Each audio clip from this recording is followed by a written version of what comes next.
آج ہم میں سے کئی لوگ ہم میں اس بات سے بھی گھبراتے ہیں کہ حضور کو وسیلہ بنانا چاہیے یا نہیں. آقا اپنی پیدائش سے پہلے بھی پوری کائنات کا وسیلہ تھے، ولادت کے بعد بھی ساری کائنات کا وسیلہ ہے، اور وفات کے بعد بھی قیامت تک حضور ساری کائنات کا وسیلہ ہے. آپ سمجھے میری بات؟ اور یہ خیال کہ توسل کا کوئی بیان نہیں ہے عقیدہ دین میں اور توحید میں، یہ بھی انکار. وسیلہ کا لفظ کسی نے نہیں کرا، خود وسیلہ کا لفظ قرآن نے دیا ہے. اور ارشاد فرمایا گیا یا ایھا الذین آمنوا اتقوا اللہ وابتغوا الیہ الوسیلہ وجاہدوا فی سبیلہ لعلکم تفلحون. ایمان والو اللہ سے ڈرو اور اللہ کا قرب پانے کے لیے اس تک کوئی وسیلہ تلاش کرو. سورہ مائدہ آیت نمبر 35. پھر اللہ پاک نے فرمایا اولئک الذین یدعون یبتغون الی ربہم الوسیلہ ایہم اقرب ویرجون رحمتہ. یہ لوگ جو پوجا کرتے، عبادت کرتے ہیں، کچھ لوگ ملائکہ کی، فرشتوں کی پوجا کرتے ہیں، کچھ لوگ جنات کی کرتے تھے، کچھ لوگ حضرت عیسیٰ کی، کچھ حضرت عزیر کی، کچھ ان کے بت بنا کے پوجا کرتے. قرآن نے کہا جن کی یہ عبادت کرتے ہیں، خواہ وہ حضرت عیسیٰ ہیں یا حضرت عزیر، خواہ وہ جنات ہیں یا ملائکہ جن کے بت بنا کے عبادت کرتے ہیں، قرآن نے کہا ان کا اپنا عالم یہ ہے کہ یبتغون الی ربہم الوسیلہ، وہ خود خدا کا قرب چاہنے کے لیے وسیلہ تلاش کرتے ہیں. ایہم اقرب، کہ کون خدا کے زیادہ قریب ہے تاکہ اسے وسیلہ بنائے اور خدا کا قرب پالے. تو قرآن مجید نے اللہ کے مقرب بندوں کو وسیلہ بنانا قرآن نے نص کے ذریعے واجب بنا دیا. ارے وسیلے کو عقیدہ توحید کے خلاف سمجھنا یہ قرآن کا انکار اور شریعت قرآنی کی سے جہالت.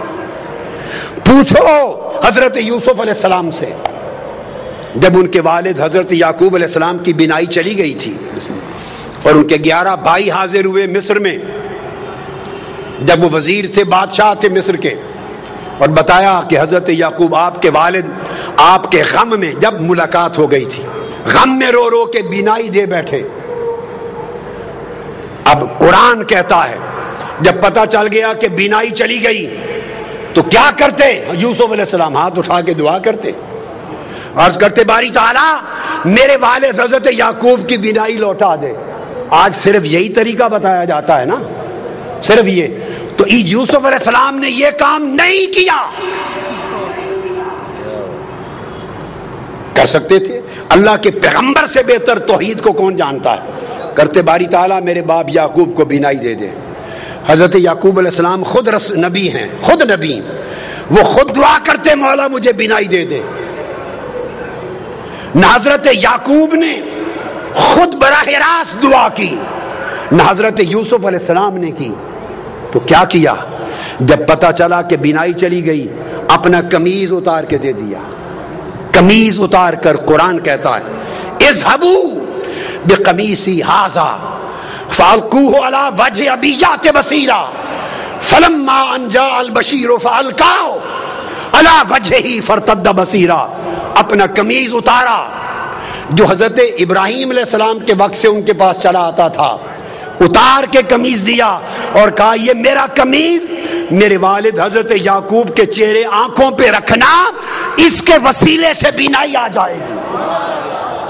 قرآن بول رہا ہوں.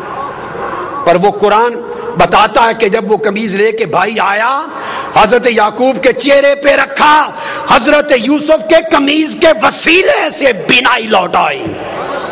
اب وسیلے کا انکار کرنا دو پیغمبروں کی سنت کا انکار ہے اور قرآن مجید کی نص کا انکار ہے. یہ کیسی جاہلانہ توحید ہے جو تمہیں وسیلے سے دور لے جا رہی ہے. ارے وسیلہ مصطفیٰ کے بغیر تو آپ کے ہمارے باپ حضرت آدم کی توبہ بھی قبول نہ ہوتی. آقا علیہ السلام کی اپنی سنت دیکھیے کیا ہے. اپنی سنت آقا علیہ السلام کی کہ حضور خود بھی وسیلے سے دعا کرتے. سبحان اللہ.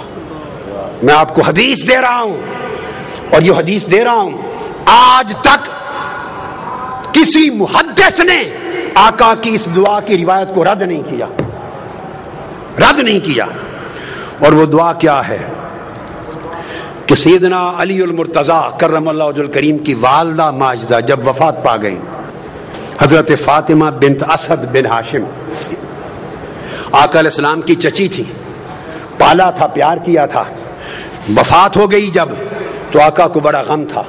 ان کی قبر کھودی مولا علی المرتضیٰ کی والدہ حضرت فاطمہ بنت اسد. جب قبر کھودی تو آقا علیہ السلام خود قبر میں لیٹ گئے. پھر ان کو لحد میں اتارا گیا. لحد میں اتار کر جب اتار چکے تو آقا علیہ السلام نے خود قبر پہ کھڑے ہو کے دعا کی. اب جو دعائے مصطفیٰ حضرت فاطمہ بنت اسد ام علی مرتضیٰ کی قبر پر آقا نے کی ہے وہ دعا سنیے. اس کے بعد وسیلہ مصطفیٰ کا انکار کرنا، اس کو چاہیے کہ دین اسلام چھوڑ دے، وہ بے ایمان. کسی محدث نے اس کو رد نہیں کیا. آپ نے دعا کی اور دعا کی اللہم اللذیم اللہ الذی یحیی و یمیت وہو حی لا یموت اغفر لأمی فاطمہ بنت اسد ولقنہا حجتہا.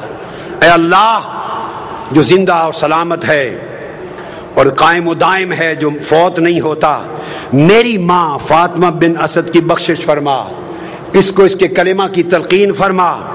اور آگے وَوَسِّعْ عَلَيْهَا مَدْخَلَهَا، اس کی قبر کو اس پر وسیع کر دے. بے حق کے نبی کا، تجھے تیرے نبی محمد مصطفیٰ کا وسیلہ. آقا علیہ السلام دعا کر رہے ہیں، فرمایا وَسِّعْ عَلَيْهَا مَدْخَلَهَا بِحَقِّ نَبِيِّكَ، بالا باری تعالیٰ تجھے میرا واسطہ، میرا وسیلہ، محمد مصطفیٰ کا وسیلہ، اس کی قبر کو وسیع کر دے. وَالْأَنْبِيَاءَ الَّذِينَ مِنْ قَبْلِي، اور ان سب نبیوں کا واسطہ، وسیلہ جو مجھ سے پہلے ہوئے. اب یہ کہنا کہ اس طریقے سے دعا کرنا جائز نہیں کہ نبی کے واسطے سے بخش دے، نبیوں کے واسطے سے بخش دے، فلاں کے وسط کے وسیلے سے بخش دے، ایسا اگر کوئی شخص کہے تو اس سے بڑا جاہل کوئی نہیں ہے قرآن اور حدیث کا. آقا علیہ السلام نے سنت بنایا. اس حدیث کو سنیے، امام طبرانی نے روایت کیا، امام ابو نعیم نے روایت کیا، امام حیثمی نے روایت کیا، امام ابن حبان نے روایت کیا، امام حاکم نے روایت کیا اور کہا رجال الصحیح ہیں، اس حدیث کے رجال سند صحیح ہے.